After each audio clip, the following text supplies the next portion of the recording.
Mercredi 3 novembre 2021, Le Parisien a dévoilé que le chanteur Jean-Luc Lahaye était visé par 2 plaintes pour viol sur mineur.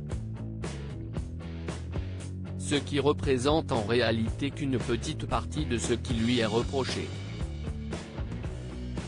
Le quotidien revient plus longuement ce jeudi 4 sur l'affaire qui implique également sa fille Margot et les 2 mères des plaignantes, alors adolescentes au moment des faits survenus en 2013 et 2014.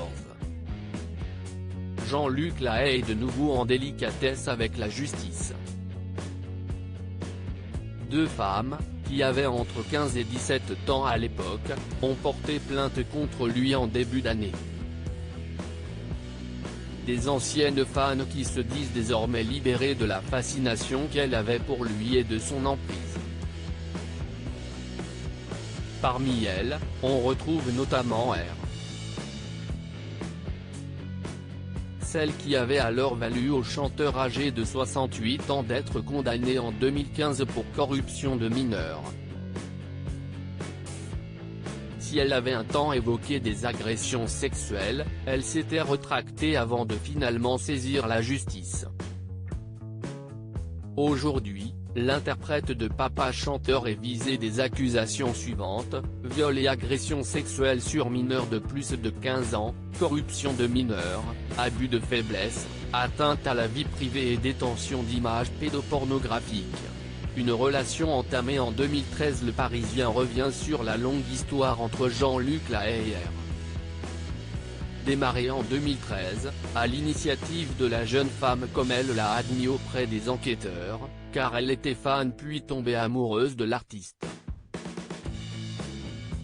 Ce dernier, qui lui avait explicitement demandé son âge, ne voulait pas entretenir d'histoire avec elle avant de finalement céder. Par la suite, le chanteur star des années 80 lui aurait réclamé des photos d'elle nue mais plus encore. La suite est une longue série d'échanges, webcam allumée, d'une crudité sans cesse croissante. Jean-Luc Lahaye réclame des photos, intime à la jeune femme de se caresser et de pratiquer des pénétrations avec un fruit, un épi de maïs, une cuillère.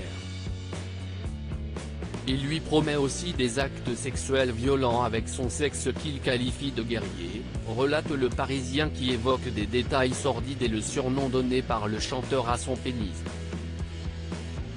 Une histoire d'abord à distance, repérée par les services de sécurité de Facebook qui feront un signalement aux autorités, qui finira par se concrétiser dans le réel. Et si est-il là que Jean-Luc Lahaye, en couple avec Paola, aurait alors commis le pire? Aujourd'hui, R. évoque bien désormais des rapports physiques non consentis. En revanche, le journal n'apporte pas de précision sur la seconde plaignante. Les mères des victimes supposées impliquées. Le Parisien ajoute que, dans cette affaire, 3 femmes sont aussi dans le collimateur de la justice: Margot, la fille du chanteur, placée en garde à vue pour complicité de viol et subornation de témoins car soupçonnée d'avoir fait pression sur les 2 victimes pour qu'elles s'astreignent au silence et d'avoir elle-même aidé son père dans son entreprise de séduction des jeunes femmes, mais aussi les mères des 2 plaignantes.